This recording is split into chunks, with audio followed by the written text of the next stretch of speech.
Ы, иә, психология әсер етеді. Ал қайырлы кеш, бүгін қосылып жатқандарға, енді жаңадан қосылып жатқандарға, ы, так, былай істеп қояды. Мынаны жинап тастай салайын ба, или былай қасында тұратын сияқты бір көрсететін бар еді ғой.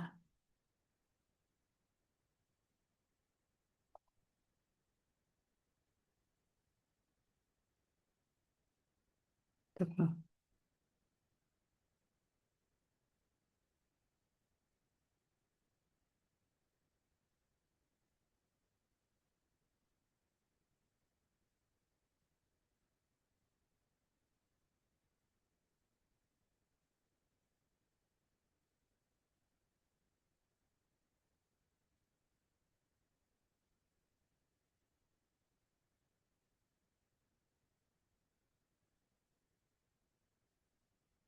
көрінді ма слайдың?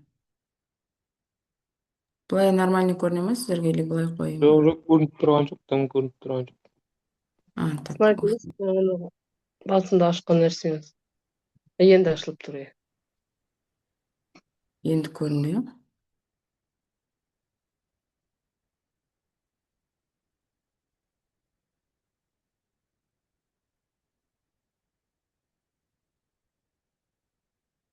Мгм. Так, ал бисмилля деп бастаймыз. Мен Ақерке Амангелді, 1,5 жыл болып қалды почти трейдингпен айналысып жүргеніме, именно халал трейдингпен Ұлжан Маратқызынан оқығанмын сабақты.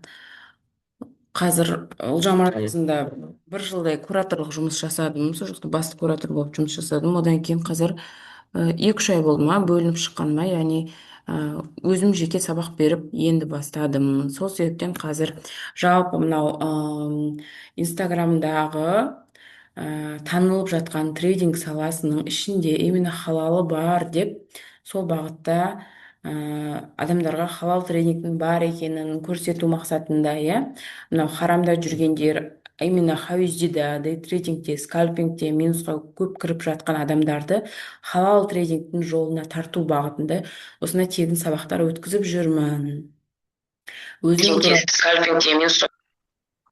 Так, мен пока дауысты өшіріп қояйын, иә, кейін сұрақ жауап болған кезде қосамын. Если мен дауысым естілмей, сондай связь болмай қалған жерлер болса, жазып қоярсыздар, жарайды ма? Чатқа жазсаңыздар мен көремін. Енді мен неге психология темасын қозғайын деп шештім. Себебі трейдинг білсеңіздер, негізі андай любой жұмыста болады ғой, бір 80-20 деген сияқты, анау Паркинсон заңы бойынша.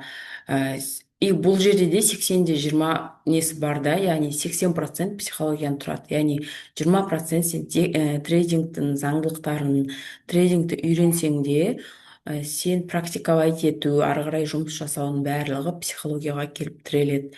Ол халал трейдинг болсын, ол харам трейдинг болсын, бәрібір психологияңыз дұрыс болмаса деген нәрсені қазір түсіндіремін, иә. Трейдингтен андай қатты жетістікке жете алмай қаласыздар да. Енді психология дегеніміз не вообще? Психология қайдан шықты? Мен 10 жыл бойы психология саласын ізденіп солай жұмыс жасап, даже психологтың консультация беріп жұмыс жасадым, бірақ қазір жұмыс жасамай кеттім. Қазір тек қана сол ақша тақырыбына байланысты немесе трейдинг тақырыбына байланысты психологияны ғана айтып жүрмін адамдарға, и сол жайында ғана консультация беріп жатырмын. Себебі психологияның өзінің негізгі бағыттары көп та, и көбінесе андай личный жағына кететін психология бар ғой, андай травмалармен жұмыс деген сияқты, ол нәрселері көбінесе ана діннен алыстатып жібереді екен. Сондықтан тек қана қазір ақша жайындағы психология, яғни ақша психологиясы, трейдинг психологиясы деген әңгімелерді ғана айтып жүрмін.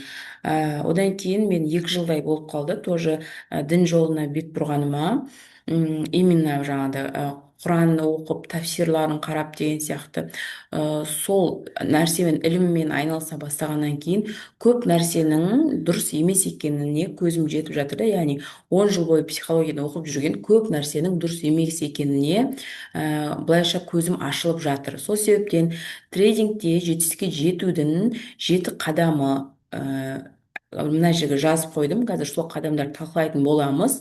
Ойлап қалмаңыздар, трейдингтегі психология басқаша, жаңа бизнесте психология басқаша деп. Жалпы ақша психологиясы, яғни любой жетістікке жетудегі психология бір. Ол үш нәрседен тұрады. Біріншісі алла туралы ойыңнан, екіншісі өзің туралы ойыңнан, және үшіншісі ақша туралы ойыңнан. Яғни осы үш нәрсенің қайсысы сізде не то болып тұр, қайсысы ақсап тұр, соған байланысты жұмыс жасау керек әр адам өзіне. Біріншісі алла туралы ой дегенде, мысал үшін алла туралы ой қайдан шыққан, иә?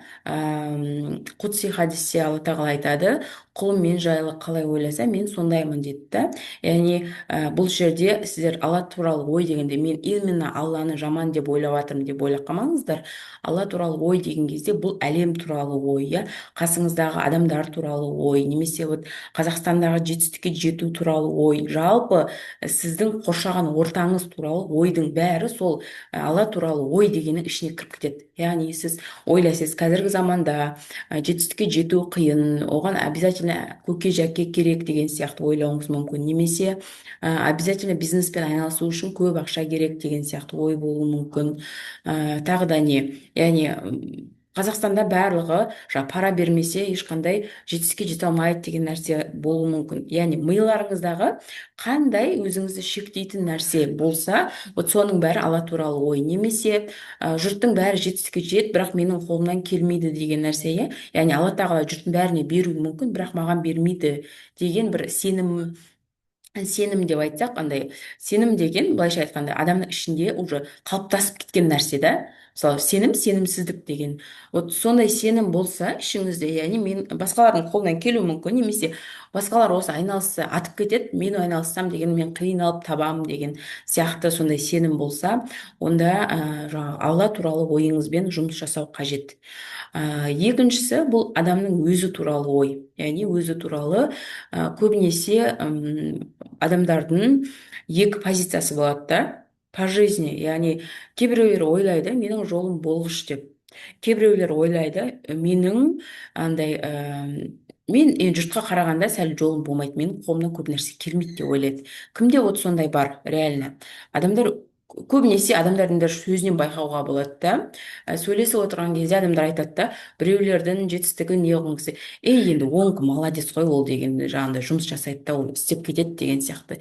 Ол бір жерде тесіп шығатын адам деп айтады да біреу туралы, бірақ өзіне келген кезде, ой, бізге қайдан деп айтады, типа жұрттың бәрі жасап кетуі мүмкін, но мен жасай алмаймын деген сияқты айтады. Яғни осы ой ол бүкіл сферада жұмыс жасайды. Яғни сіз любой бизнес ашсаңыз да, любой нәрсе жасасаңыз да, сол ішіңіздегі сенім, сол сенімге сіз подтверждение аласыз. Яғни любой бизнес бастасаңыз да, сол сеніміңіз ішкі, менің қолымнан келмейді деген нәрсеге подтверждение алып отырасыздар. Және үшіншісі, бұл ақша туралы ой. Яғни сіз ақшалы адамдарды жаман адам деп ойлайтын болсаңыз, ақшасы көптер бір менменсіп кеткен, иә, өркөкірек, сондай ешкімді менсінбейтін сондай адам деп ойласаңыз, ақшам көбейгенде мен де сондай болып кетуім мүмкін деген сізде сенім болуы мүмкін. Немесе ақша қолдың кірі, иә, ақшасы көп болса менің бала шағам жаман жолға түсіп кетуі мүмкін, ақшам көп болса білмеймін, проблемам көбейіп кетуі мүмкін. Яғни адамдардың басында келетін сондай бір шектеулер бар да, и сол шектеулердің көбісі жаңа ақша туралы ойдан шығады. Сол үшін осы үш ой, кімде қандай ой көп, кімде қандай жағы басым, осы жерге жазып кетіңіздерші комментарийға. Мысалы үшін сізде қайсысы бар именно? Алла туралы ой ма, ақша туралы ой ма, или өзіңіз туралы ой ма? Қайсысы ақсап тұр екен? Просто андай внутренний анализ болады ғой. Негізі барлықтарыңыз оның ответтерін білесіздер, өздеріңіздің адам өзіне сұрақ қойған кезде жауабы шығады. Мысалы үшін автоматически мен неге әлі қалаған суммамды таппай жүрмін деген нәрсе болса, иә, ішімде, мысалы үшін мен қалап тұрмын қанша миллион ай сайын табуды, 10 миллион, 5 миллион деген сияқты. Миллион, әркімнің патологы әртүрлі, иә. Сол өздеріңіздің патологтарыңызға байланысты сұрақ қойсаңыздар, яғни мен әлі неге сол өзімнің қалап тұрған, миымда тұрған ақшаны алған жоқпын, себебі деп жауап берген кезде адамның өзінің ішіндегі жаңа сенімдері шығады. Яғни мен себебі лайықты емеспін, мен жалқаумын, мен көп нәрсе жасап жатқан жоқпын деген сияқты. Яғни немесе оны жасау үшін жаңағы көке жәке керек, оны жасау үшін там білмеймін ақша керек бір бизнес бастау үшін деген сияқты. Яғни сондай ойлар пайда болады да, и сол ойлардың барлығы бір категорияға жіктеледі. Мен дүние сұраудан қорқып келдім дейді. Аха. Ам, мхм. Дүние сұраған жаман деп ойлайсыз, иә? Или өзіңізді лайықты емеспін деп ойлайсыз? Мүмкін, иә, барлығы да ақсап тұруы мүмкін. Енді давайте қазір трейдинг дегенде бұл именно трейдингке қатысты емес, барлық салаға қатысты болуы мүмкін. Яғни бұл жерде трейдингпен айналыспаған адамдар да отыруы мүмкін. Барлық ақпарат пайдалы болсын деп айтып жатырмын. Яғни бұл тек қана трейдингке қатысты психология емес, жалпы ақша табуға деген психология.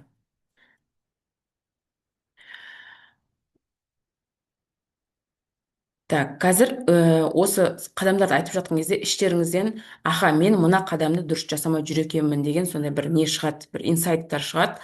Соны қараңыздар, жарай ма?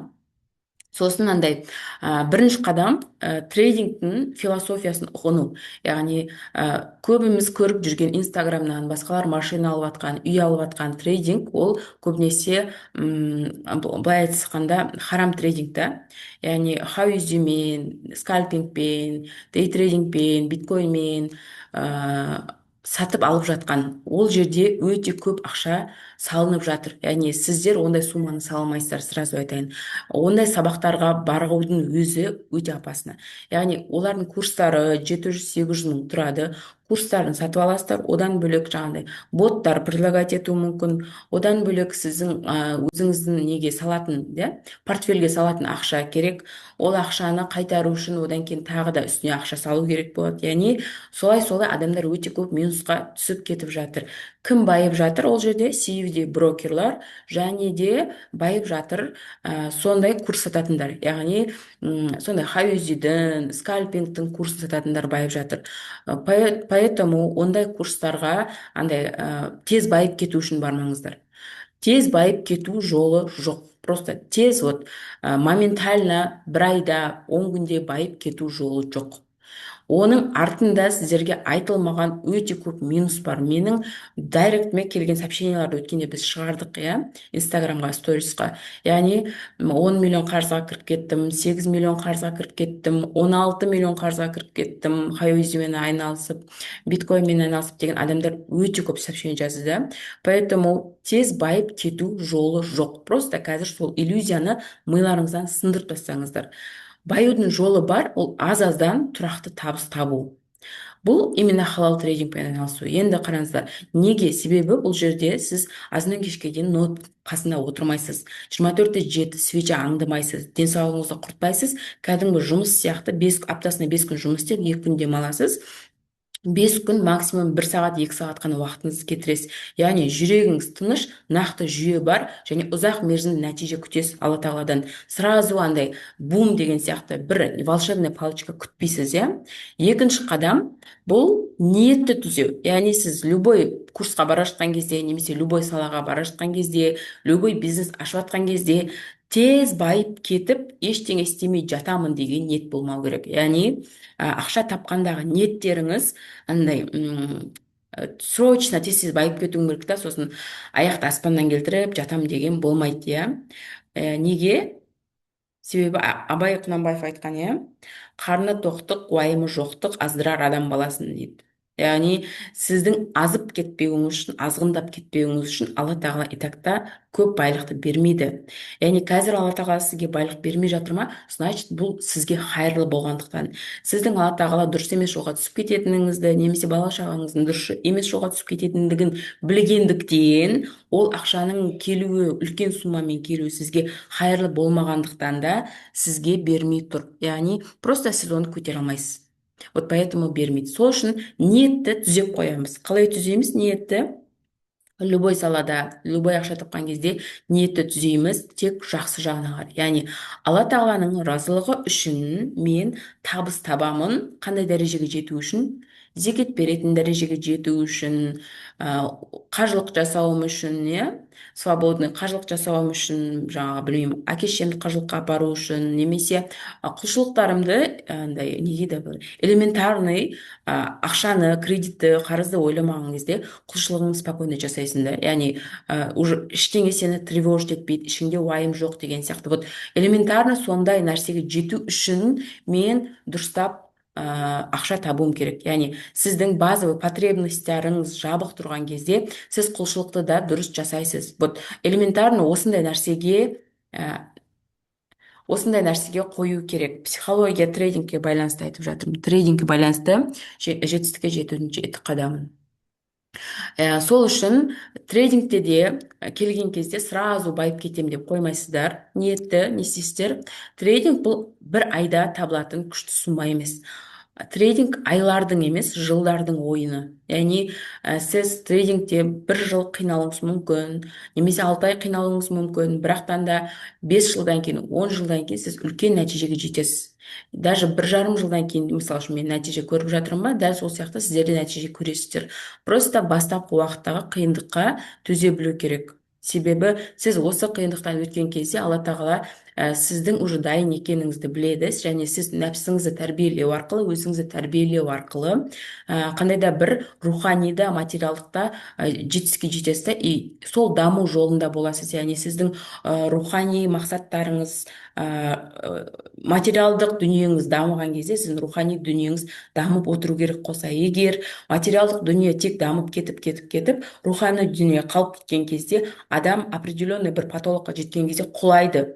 Сол құлаған кезде адамда депрессия басталады, тағы да нәрселер басталады да, суицид деген сияқты. Поэтому сондай түбі суицидке апармау үшін адам рухани жағын бірге алып жүру керек. Яғни тек қана материалдық жағына ғана өсіру емес, оның рухани амалдары да, рухани дүниесі де баю керек. Сол үшін бұл жерде именно байлықты ұстап қалатын не? Сабыр мен жүйе, яғни тұрақтылық.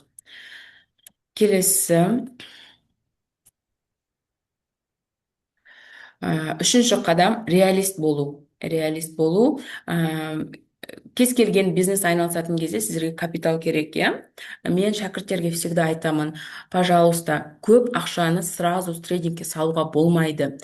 Реалист болыңыздар. Неге? Себебі, мысал үшін, бастапқы уақытта білесіздер ғой, сетевоймен особенно ханымдар айналысатын кезде не істейді? Біреудің айтқан сөзіне, розовый очкиге сеніп қалады да, ойбай, мынаны сатамын деп, жаңағыдай бір коробка крем алып алуы мүмкін да. Сосын бір коробка кремді анаған предлагать етеді, мынаған предлагать етеді, сатылмайды. Сосын барып сол коробка кремді не істейді? Просто подарить етіп, жұрттың бәріне сосын тауыстады да, яғни өзі минусқа кетеді. Вот сондай болмас үшін любой нәрсеге келген кезде реалист болу керек. Трейдингте де дәл сондай. Бастапқы кезде мен шәкірттерге айтамын, $100 мен $300 арасындағы сумманы салып торговать етіп көріңіздер. $300 $500 болған кезде, немесе 350-400 болған кезде, сіз уже үстінен көбейткен кезде ғана сізде опыт артады. Яғни $300-дың өзін $500-ға айналдыру кәдімгідей еңбекті талап етеді. Сол еңбегіңіз ақталып жатса, сіз үстіне қоса беріңіз. $10,000 қосасыз ба, $20,000 қосасыз ба, бірақ сіздегі басыңыздағы розовый очки сыну керек. Иллюзия басыңыздағы сыну керек. Себебі, қараңыздар, трейдингке көбісі былай келеді да, қарызға ақша алады, кредитке алады, курстарды рассрочкаға алады, сөйтеді да, сразу ақшаны салады да, не істейді? Мына нәрседен мен қайтарып алам деп ойлайды. Бірақ сіздер алла тағалаға сеніп келіп жатқан жоқсыздар, курсқа сеніп келіп жатсыздар, трейдингке сеніп келіп жатсыздар. Бірақ бұл дұрыс не емес та, яғни ожидание дұрыс болып тұрған жоқ. Сол себептен аз сумадан бастап жасау керек. Қараңыздаршы, сен өзің кредит алып келдің. Неге салатын ақшаңды да кредитке алып келдің да? И сенің задача ана кредитті жабу миыңда тұрады. Все время миыңда тұрады да, одан кейін сен уже сабаққа да көңіл бола алмайсың. Мен қашан ақша табамын деген іштегі уайым сені жеп қояды. Еще мына жақтан кредит, қарызға алған ақшаң қысады. Сонымен адам не трейдингпен айналыспайды, артында минусы бар деген сияқты солай не істейді, одан бетер трейдингке келіп одан бетер қадалып қалады көбінесе. Особенно мынау халал емес трейдингке барып жүргендер. Поэтому ешқашан кредитке, қарызға сабақ сатып алмаңыздар. Және біреудің ақшасын салып немесе кредит алып трейдингке салмаңыздар. Яғни қанша ақшаңыз бар, сонша ақшаңызды салыңыз. Алла тағала, значит, сіздің сол баспалдақтан көтергеніңізді қалап тұр. Мысалы, мен 60 доллардан салдым, өзімнің қолымда бар 60 долларды салдым да, сол 60 доллардан бір жыл ішінде, бір жылдан асық уақыт ішінде 6000 долларға жеттім. Яғни негізі Алла тағала жеткізеді. Еңбек еткен адамға по-любому береді Алла тағала. Бірақ қазір мен уже 6000 долларды ай сайын 1000-2000-ға арттырып жатырмын да. Яғни просто мен не үшін айтып жатырмын, 60 доллардан 6000 долларға жету, трейдингке келген адам, реалист болған адам ол түсінеді, оған бір жыл уақыт кетті деген сияқты. Ал егер сізде розовый очки болса, мен трейдингке келіп 60 доллар салсам 6000 доллар шығарып алады екенмін деген сияқты ожиданиемен келіп қалады. Сосын ожидание болған жерде міндетті түрде не болады? Разочарование болады. Бір айда табыс табу мүмкін, әбден мүмкін. Енді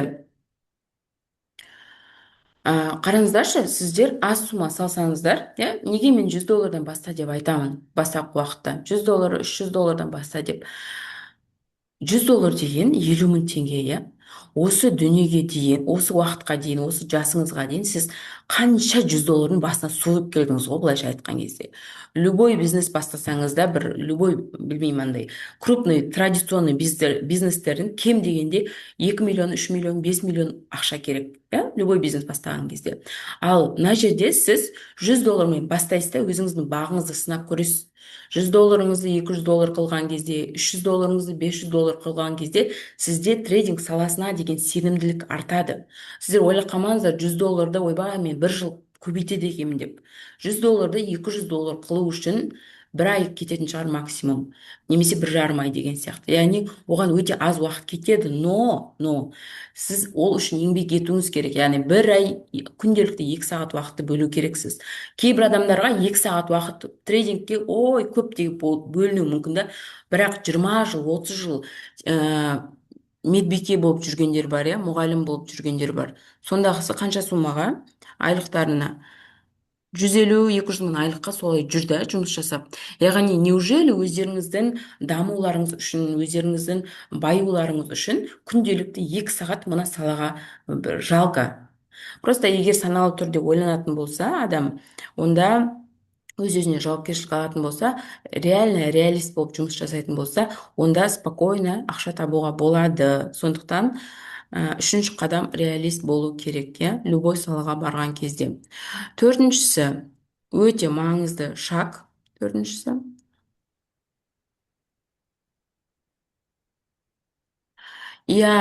жалпы сол ғой. Просто қараңыздар, көп салсаң көп табыс болады деп бірдестен білім жоқ кезде, опыт жоқ кезде, просто купить продать басы жеріп көп ақша салғандардың түбі не болып жатқанын көріп жатырық та. Сол үшін лучше бірінші білімді алып, білімге салып бүкіл уақыт пен энергияны, одан кейін ақшаға салсаңыздар, сол кезде нәтиже жақсырақ болады. Менің үйрететінім осы.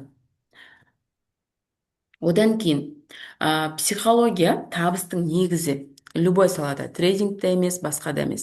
Яғни трейдингтегі үлкен қателік негізі графикте емес, мида.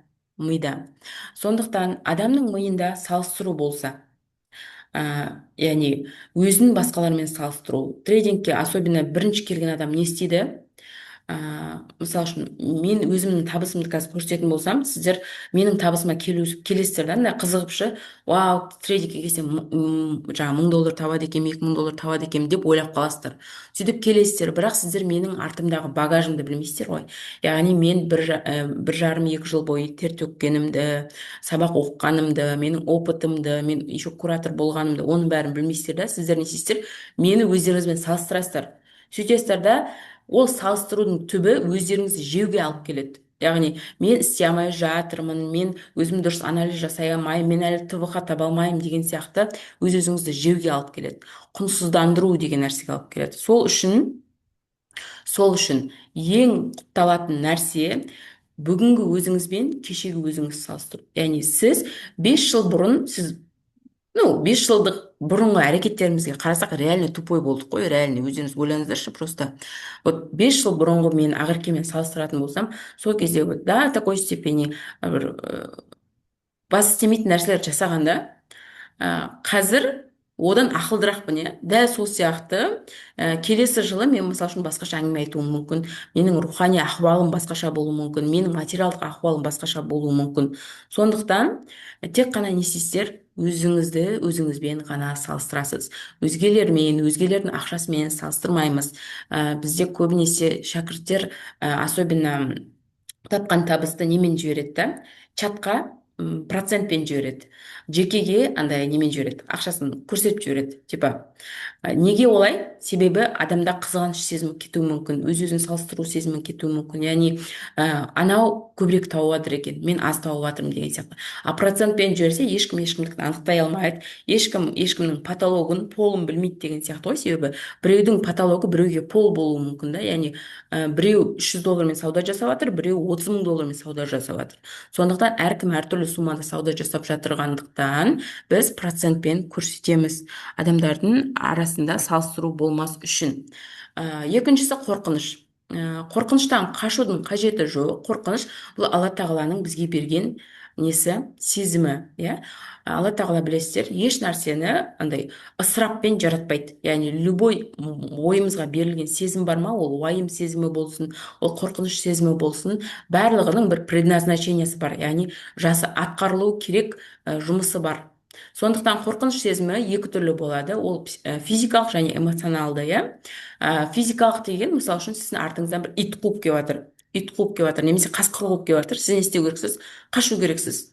Қашу керексіз. Қорқыныш сезімі сізді өміріңізде қауіпсіздікке сақтап қалуға көмектеседі. Яғни алыстан келіп жатса, сіз уже сезіп қоясыз, миыңыз сезіп қояды да, сіз қашасыз, құтылып кетесіз деген сияқты. Бірақ эмоционалдық қорқыныш бар. Эмоционалдық қорқыныш ол білмеймін, былай көпшілікке шығып сөйлеуден қорқу, немесе бір жаңа жұмыс бастаудан қорқу, жаңа нәрсеге барудан қорқу, немесе жаңағыдай көп ақша салудан қорқу, иә, немесе көп ақша табудан қорқу.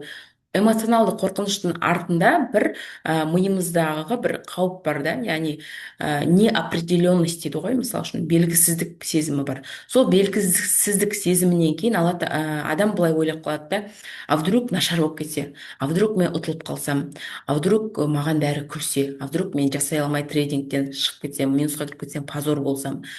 Сосын жұрттың бәрі айтады, ой, тағы да бір курс оқып, типа, соның ақшасын төлеп отырсың ба деген сияқты. Сол айта ма деген сияқты, андай не дейді, страх позора дейді ғой, страх неудачи, осындай қорқыныштардың әсерінен адам не істейді, жасайын деп тұрған жұмысын жасай алмай қалады, істейін деп тұрған нәрсесін істемей қалады деген сияқты. Трейдинг курсын сатып алатындар да көп, бірақ оны до конца жеткізбейді. Сабақтың басынан бастап жаңағы қорқыныштар әсер етеді, кері кедергі береді деген сияқты, миы сопротивляться етеді. Одан кейін қойшы, істемей ақ қояйыншы дейді да, осы тыныш жүре берейінші осы зона комфортада деген сияқты. Сол себептен өзіңізді, қорқынышыңыз эмоциональный ма, физикалық түрде ма, білу үшін не істейсіз? Өзіңізге сұрақ қоясыз. Бұл нақты қауіпті ма маған, қазір өміріме қауіпті ма? Егер жоқ болса, ол эмоциональды қорқыныш, яғни ол сіздің басыңыздағы просто сценарий, яғни сіз өз-өзіңізге напридумывать етіп алдыңыз деген сөз.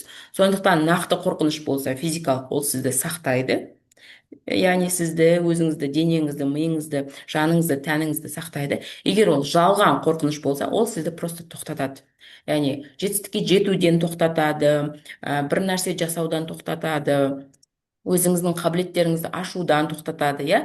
Короче, любой нәрседен тоқтатады эмоциональный қорқыныш. Сондықтан эмоциональный қорқыныштарға тек қана не істейміз? Бетпе-бет келеміз, сол қорқыныштармен кездесеміз, сол қорқыныш жасама деген нәрсені жасап көреміз. Одан кейін ақшамен байланыс, ақша туралы қате ойлар, особенно біздің қазақстандықтарда өте көп, мұсылмандарда өте көп. Ақша жаман нәрсе, ақша маңызды емес, дүние қууға болмайды деген сияқты, иә. Неге олай ойлаймыз? Неге олай ойлаймыз? Потому что білесіздер ма, баяғыда ксро кезінде адамдарды байлар болды ғой. Именно бай адамды бұрынғы заманда байлар кедейлер деп бөлінетін еді. Иә, и сол кезде кеңес үкіметінің құрамына кірген кезде байлар мен кедейлерді теңестіру үшін не істеді? Байлардың ақшасын бәрін тартып алды да кедейлерге бөліп берді. Байлардың ақшасын тартып алды да мемлекет не істеді? Барлығын бірдей категорияға кіргізді. Яғни жаңағыдай комсомол, коммунист деген сияқты бірдей категорияға кіргізді да, яғни бүкіл нәрсені мемлекет обеспечивать етіп береді. Сенің білімің болса болды. Саған үй обеспечить етіп береді, саған там жұмысқа орналастырып береді деген сияқты. Яғни адам лишь бы ештеңе жасамас үшін, өзінің өмірі үшін, алдыға ұмтылмас үшін сондай бір санаға, яғни құлдық санаға не істеді? Адамдардың бәрін тықты. Вот осы нәрседен кейін адамдар бізде көбінесе жаңа үлкен адамдар ғой, енді ол кездегі адамдар біздің қазіргі ата әжеміз, иә, сол ата әжеміз не істеді? Ойлап қалды, көп ақша табуға болмайды екен ғой, бай болуға болмайды екен ғой, яғни байлық ол қауіп екен ғой деп ойлап қалды да. И сол нәрседен кейін бізге, мысалы біз бір нәрсе жасайын деп жатсақ, айналысайын деп жатсақ, қойшы тыныш жүрші дейді да, ештеңеге ұрынып қалмашы деп сөйтіп ойлайды. Яғни бізде ана қазақта сөз бар ғой, болма сөз тиеді, алды болма көз тиеді, арты болма сөз тиеді, типа ортасы болып жүре бер деген сияқты ше. Яғни бұл сөздің түпкі мағынасы сол да. Яғни сен алды болсаң көз тиеді, яғни сен бірінші көрінесің. Бай болсаң бірінші көрінесің. Сен былай жұлқынып тұрсаң, активист болсаң, сен бірінші көрінесің, и саған көз тиеді, обязательно сені құртады. Кезіндегі Ахмет Байтұрсынов, Әлихан Бөкейханов неге құртты? Потому что олар солай жұрттың алдында жүрді, адамдардың көзін ашу үшін, иә. Поэтому бізде сондай ата әжелерімізде миларында сондай сенім қалыптасып қалды. Аха, значит, ол сенімнің бәрі неден қалыптасып жатыр? Қорқыныштан қалыптасып жатыр, иә, олардың өмірлеріне қауіп болғандықтан. Сол себептен біздің миымызда әлі сол нәрсе бар, яғни ақша маңызды емес, ақша жаман, бай болуға болмайды деген сияқты. Одан кейін тағы бір мәселе, біз ойлаймыз, ақшамыз көп болса біз тақуа болмай қаламыз деп. Немесе алла тағаладан ақша сұрауға болмайды, иман сұрауға болады, сабыр сұрауға болады, бірақ ақша сұрауға болмайды деген сияқты, дүние сұрауға болмайды деп ойлаймыз, иә. Бірақ қараңыздаршы, алла тағала осы адамдардың қолымен бүкіл дүниені жасап жатыр. Айфон шығарып жатыр, айпад шығарып жатыр, тағы не білмеймін, бугатти шығарып жатыр, ламборджини шығарып жатыр. Яғни кез келген нәрсені алла тағала жасап жатыр ғой адамдардың қолдарымен. Сол нәрселердің барлығын жасап жатыр да, бірақ айтады, жоқ жоқ, оны сұрамаңдар, сендерге болмайды деп айтады да. Бұл короче мынандай сияқты ғой, типа сіз үйде бала шағаңызға бүкіл тәтті тамақ бәрін әкеп бердіңіз да, яғни ойыншық бәрін әкеп беріп қойдыңыз. Сөйтіп күшті болып тұр, ана заттардың бәрі күшті болып тұр да, сіз бірақ бала шағаңызға айтасыз да, жоқ жоқ, ойнама, болмайды, бұл харам дүние деп айтасыз да. Вот это логично или нелогично? Қалай ойлайсыздар? Яғни алла тағала жаратты бүкіл нәрсені, иә, бірақтан да жоқ, оны сұрама дейді, оны сұрама. Вообще Құранда көргенсіздер ма, сондай сұрама деген нәрсені көргенсіздер ма? Бай болуға болмайды деген нәрсе көргенсіздер ма? Хадистерден. Не деп айтады бізде шариғатта? Екі дүниеңді қос қанатыңдай тең ұста дейді. Қос қанатыңдай тең ұста. Бұл дегеніміз, қос қанат деген, мысалы, бір қанаты жоқ құс ұша ала ма? Бір қанаты жоқ құс ұша алмайды ғой. Дәл сол сияқты ғой, яғни сен байлық сұрамай, сен чисто тақуа болып күшті өмір сұрамайсың. Байлық сұрамай, сен кедей болып жүріп, шүкіршілігің артып отыра алмайсың. Ондай адамдар бар, бірақ олар өте санаулы. Тақуа болып, вот маған алла тағаладан ештеңе керек емес деген сияқты ше. Барлығы бар, бүкіл нәрсеме разымын, маған еш нәрсе керек емес деген адамдар өте аз ғой. Ондай ондай әулие құлдар бар шығар, бірақтан да өте аз да. Сондықтан бізде не көбінесе сұрауға ұялатындығымыздың әсерінен, ұяламыз неге? Біріншіден лайық емеспіз деп ойлауымыз мүмкін, екіншіден алла тағала бізге бермейді деп ойлауы мүмкін, үшіншіден байлық сұрау дұрыс емес деп ойлауымыз мүмкін, иә. Осы үш нәрсенің кесірінен біз не істейміз? Алла тағаладан байлық сұрамаймыз. сұрамаймыз да, и байлық сұрау дұрыс емес деп ойлаймыз. И алла тағала қаламаған нәрсені не істейді? Бермейді, иә, құлына. алла тағала жақсы көреді нені? Сұрағанды. Яғни менен сұраңдар, мен сендерге беремін дейді. Құлым менен сұраса, мен оның дұғасын кері бос қайтаруға ұяламын дейді. Яғни алла тағаланың өзі менен сұраңдар деп тұр да. Сондықтан байлық сұрамау деген дұрыс емес. Сұраған кезде де андай ниетпен сұрау керек та. Мысал үшін, Аллахым, маған осынша нәрсені берші, мен осының әсерінен садақа жасайын, немесе осының әсерінен жаңағыдай зекет өтейін, осының әсерінен адамдарға пайдамды тигізейін деген сияқты қылып сұрау керек. Иә, яғни тек қана қара басының қамы үшін емес.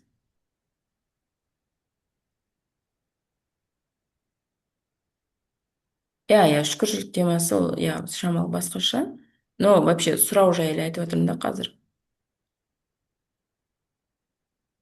М, сол үшін просто біз сұраған кезде дұрыс сұрауымыз керек та. Сұраған кездегі ниетіміз бағанағыдай болмау керек қой, короче. Тауып алып, ақшаның бәрін тауып алып, аяқты аспаннан көтеріп жатамын деген нәрсе болмау керек та.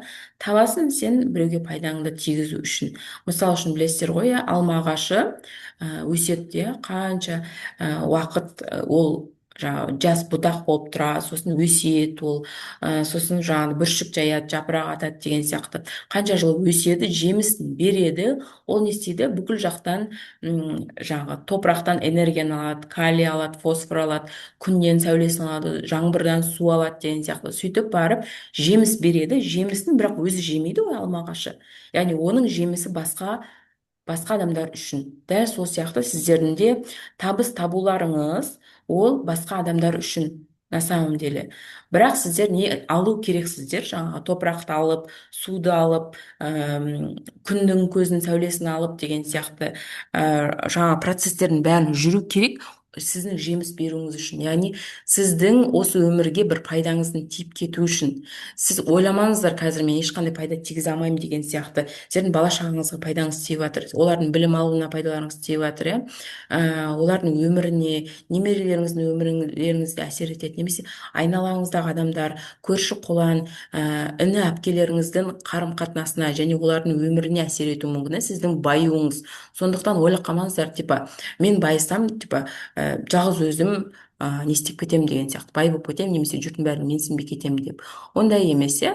Бізде не үшін пайғамбарымыз саллаллаху алейхи вассаламның хадисінде айтады, қарым қатынасты мұсылманның ең кемел сипаты туысқанмен туысқандық қарым қатынасты нығайту дейді. Сондықтан осы нәрсе болу керек. Көбінесе рухани болып кетті ма, психология емес. Қалай болып жатыр сабақ?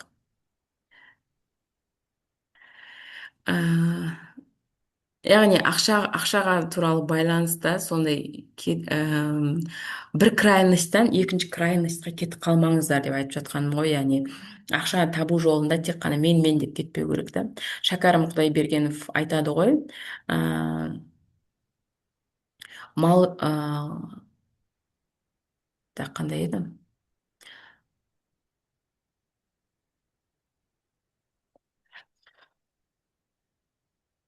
Мал жи, ешкімнің так сұрамастың қамы үшін деген бір өлеңі бар еді ғой. Ұмытып тұрмын, бас жағын білетін едім. Яғни ешкімнен сұрамаудың қамы үшін жина дейді да ақшаны. Яғни дүние жина, мал жина дейді. Не үшін? Ешкімнен сұрамау үшін. Яғни біреуден сұрап қол жайып жүру.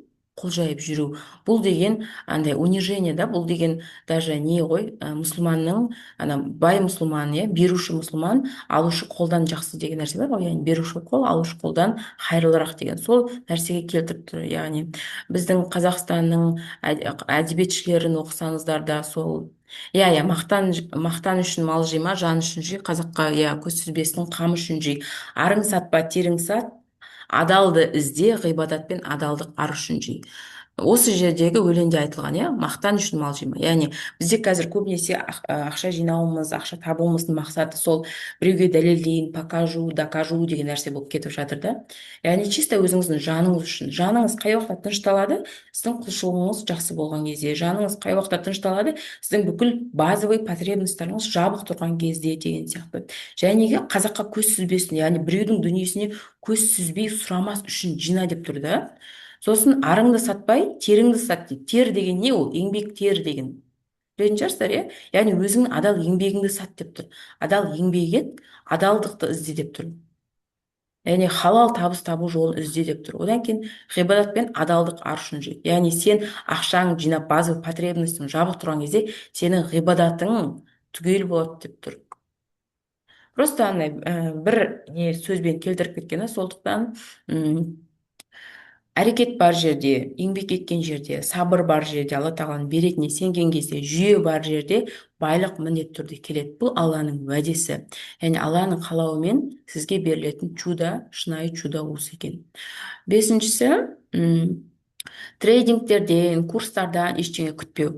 Яғни бағана айттым, иә, ожиданиемен бармау. Ол адам береді сізге трейдингтен, мысалы үшін маған да келетіндерге мен не берем? Мен ақша бермеймін ғой, олардың ақшасын көбейтіп бермеймін. Мен не істеймін? Тек қана дұрыс білім беремін, сапалы білім беремін. Халал трейдингті былай айналысасыңдар, былай жасайсыңдар, от точки до точки бәрін түсіндіремін, иә. Жаңа кері байланыс беремін. Одан бөлек қосымша мен даже бітіріп кеткен адамдар жазса да мен оларға жауап беремін да. Олардың бәрі не үшін?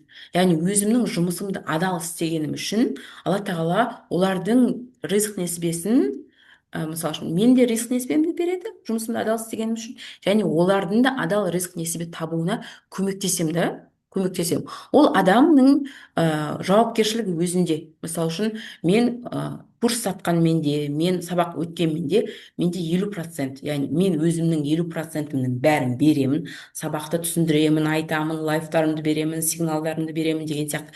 Бірақ егер қалған 50%-ті адам жауапкершілікті өзі алмаса, былайша айтқан кезде өзі сабақты қарамаса, конспект жазбаса, үй жұмысын жасамаса, ноутбукты ашып мынандай мышкамен жұмыс істемесе, иә, ол адамның не ары қарай қызығушылығы жоқ деген сөз. Ол қалап тұрған жоқ бай болуды, просто қалап тұрған жоқ. Вот поэтому 50% сізден болса, 50% менен болса, любой жерде жетістік болады.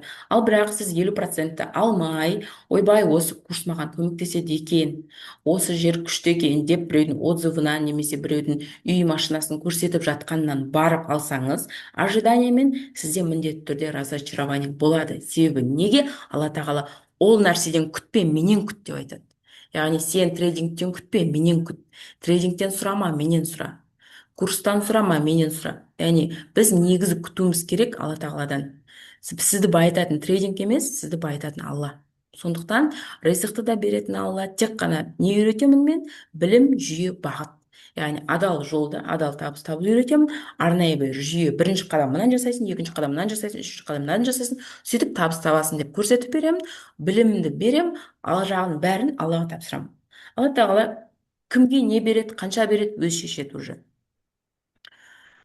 Алтыншы қадам бұл шынайы жауап беріп мойындау. Мысалы үшін қазір сіз трейдингке айналысқыңыз келіп тұр, желанияңыз күшті болып тұр, иә, бірақ реально жауап беріңізші. Вот трейдингпен мен қазір ғана емес, бір екі ай ғана емес, 1 жыл, 10 жыл, 5 жыл айналысуға дайынмын ба? Бұл сала менікі ма? Мен алып кете аламын ба? Вот мышкамен, ноутбукпен жұмыс жасап, ешкімге жауапкершілік артпай, ешкімнен күтпей, тек қана жаңағыдай амалымды жасап, тәуекелді Аллаға тапсырып, все, осы акцияны сатып аламын, осы акциядан пайда табамын деп күтіп отыруға дайынсыз ба, дайын емессіз ба? Өздеріңізге өтірік айтпау маңызды. Давайте жауап беріп кетейікші.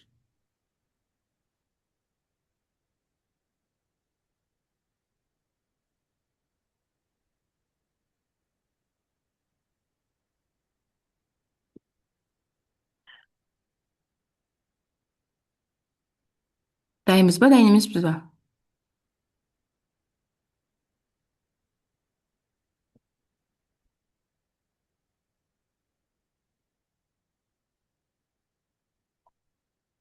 Мен шәкірттерім жазып отыр.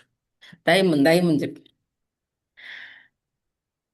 иә, главный сеніміңіз болса, яғни өзіңізге деген, осы саланы алып кететініңізге деген, иә, трейдинг жасай алатыныңызға деген, сіздің қолыңыздан келетініне деген сенім болса, және алла тағаланың ризықты сізге беретініне, именно осы саладан беретініне сенімді болсаңыз, осы екеуі сізді шыңға шығарады, жолда ұстап тұрады, жетістікке жеткізеді. Вот любой салада, любой салада.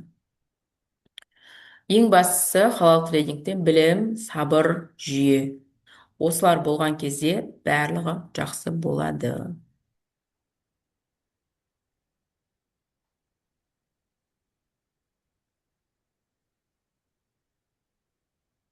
Ам,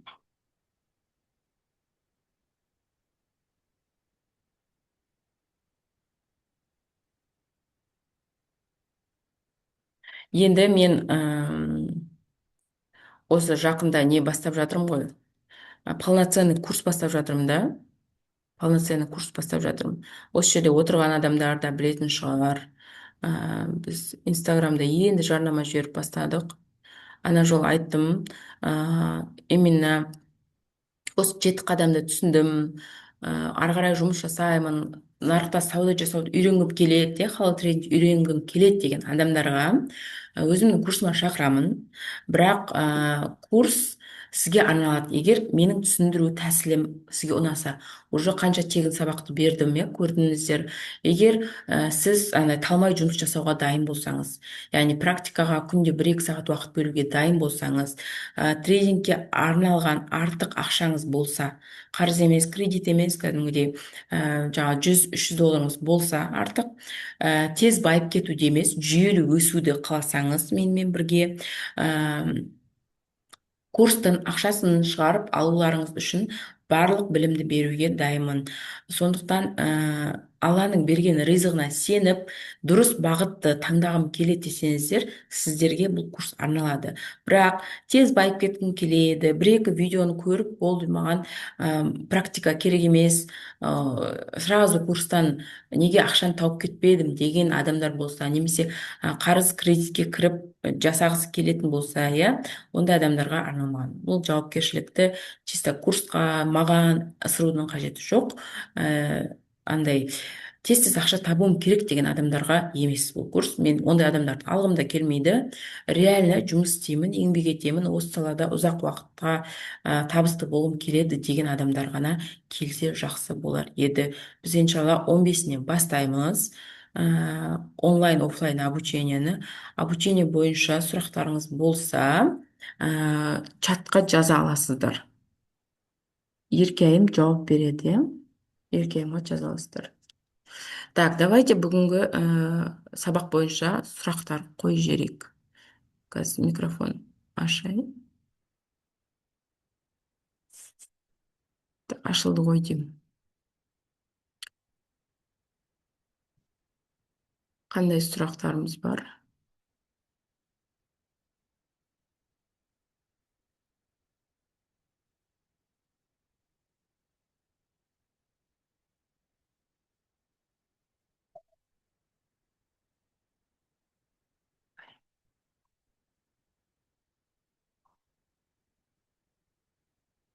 Сұрақ бар ма?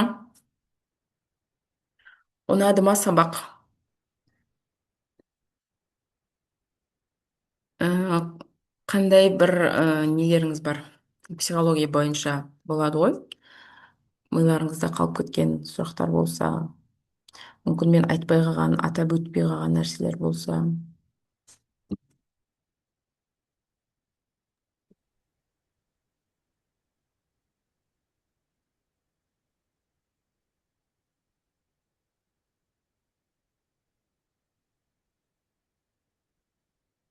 Жоқ, ақша тапқан адам құтырады деген дұрыс емес. Ақша тапсам, мен менсіп кетем, тәкаппарланып кетем деген нәрсе дұрыс емес. Ақша ол нейтральный инструмент. Ол просто инструмент. Ақша сізді, короче, жаман адам қылмайды, жақсы адам қылмайды. Ақша просто сіздің ішіңізде не бар, соны көрсетеді. Соны көрсетеді. Ақшаңыз өсе берсе де, сіз жаман адам болып кетпеуіңіз мүмкін. Ақшаңыз өссе де жаман адам болуыңыз мүмкін. Екеуі де сізге байланысты. Яғни мысалы үшін ақшам өссе тәкаппар болып кетемін деген сұрақ болуы мүмкін. Адамда сондай бір сенім болуы мүмкін, яғни установка дейді ғой. Неге олай адамда сенім қалыптасады? Яғни адам өмірінде сондай ақшасы бар, бірақтан да бүйтіп тәкаппарланып жүретін адамдарды көбірек көрген да. Сол себептен миында сондай установка қалыптасып қалған. Яғни адам ақшалы болса, оказывается сондай болып кетеді екен ғой деген сияқты. Бірақ сіз ақшаңыз қаншақты алла тағала сізге көп ақша берсе де, о тәкаппарлығыңыз өспеу үшін не істей аласыз? Сіз қаншақты ақша көп келсе де кішіпейіл боласыз. Яғни алла тағала сізге береді, береді, береді. Сіз алла берген сайын не істеуіңіз керек? Иілу керексіз, кішіпейіл болу керексіз, алла тағалаға көп шүкіршілік айту керексіз. Сол кезде тәкаппарлық өспейді.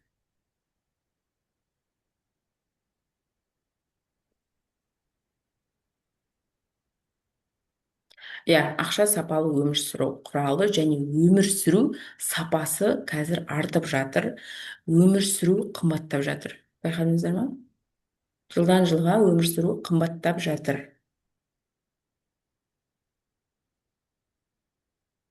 Сапалы өмір сүруіміз үшін біз өзіміз сапалы болуымыз керек қой қазіргі заманда. Яғни біздің біліміміз көп болу керек, қабілеттеріміз мықты болу керек. Өзімізді сата алуымыз үшін біз біреуге бір пайдамыз тию керек. Яғни негізі ақша табудың ең андай оңай жолы ол беру ғой, тек қана беру. Сен адамдарға беруге дайын болған кезде алла тағала саған и так та ақшаны береді. Білмеймін қайдан келетінін, ол по-любому келеді. Яғни біз көбісіміз қазір андай алу позициясында жүрміз да. Алсам екен, тапсам екен, жаңағыдай жесем екен, көрсем екен деген сияқты позицияда жүрміз. Ал адам қаншалықты мен осындай нәрсені білемін ғой, мен біреуге көмегім тиіп қалсын, мен осыны айта салайын, мен көмектесе салайын деген кезде алла тағала и так та береді оны. Даже сіздің бүкіл уайымдарыңызды жауып қояды. Себебі неге?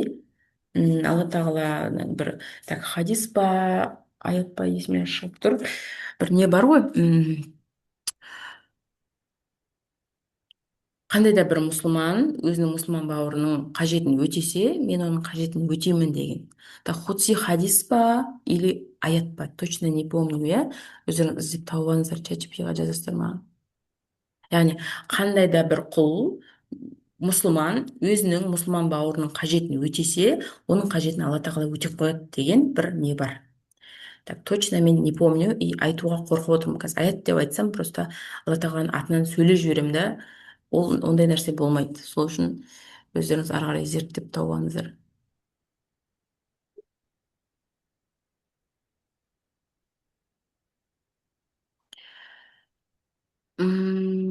Тағы қандай сұрақ бар?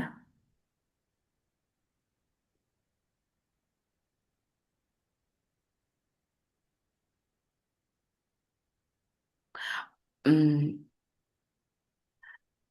Так, мен сіздерге тағы бір не.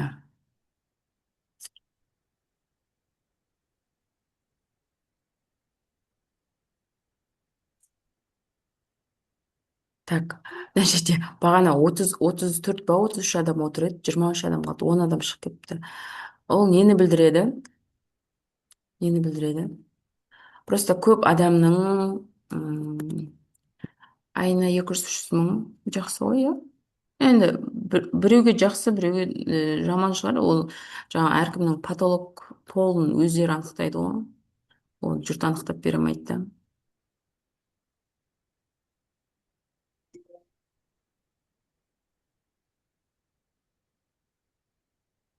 Трейдинг туралы болады, иә, келесі апта болады иншалла. Сигналдарды тыйық алғанша пайдалана бересіздер ғой.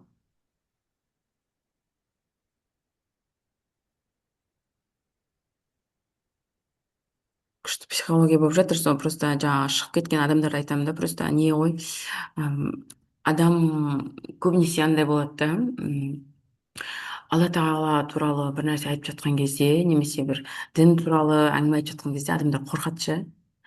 Қорқады да, как будто бы андай бір өзін осуждать етеді деп ойлайды. Осуждать етеді деп ойлайды. Например, менің дұрыс адам емес екенімді біліп қояды қазір мыналар. менің дұрыс емес жолда жүргенімді біліп қояды деген сияқты ше. Сонда адамның ойы кетеді да. Яғни біз ойлаймыз ғой, анау тақуа сияқты, что-то мен не то сияқтымын деп ше. Всегда адамдардың миларында сондай ой жүреді ғой. Айтыңыздаршы. Неше күндік сабақ емес бұл. Мен әр апта сабақ өтемін, осындай бесплатный сабақ. Білімнің ақысы ретінде әр четверг сабақ өтемін. Өткенде екі четверг өте алмай қалдым просто. Білімімнің ақысы ретінде адамдарға көмектесу үшін.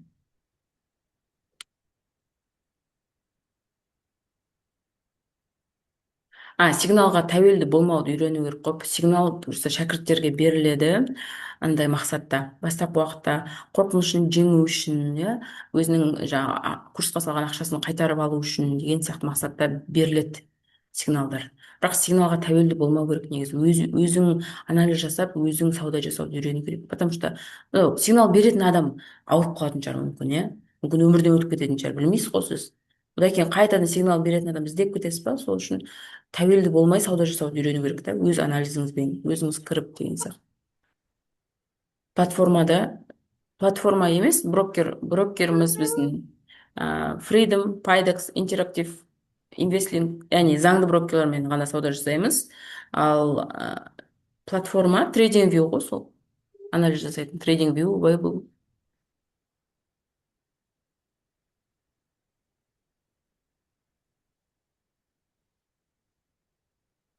Иә, келесі апта иншалла трейдинг туралы сабақ болады. Жақсы, онда мен сіздермен қоштасамын. Барлықтарыңызға сәттілік тіледім. Ертеңгі жұма мүбәрак болсын.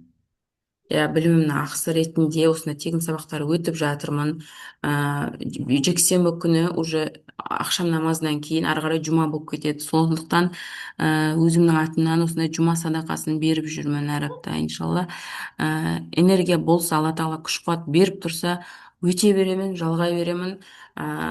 Тек қана курс үшін емес, курс сату үшін емес. Сондықтан бізбен бірге болыңыздар, чаттан шығып кетпеңіздер. Ассаламу алейкум ва рахматуллахи баракату.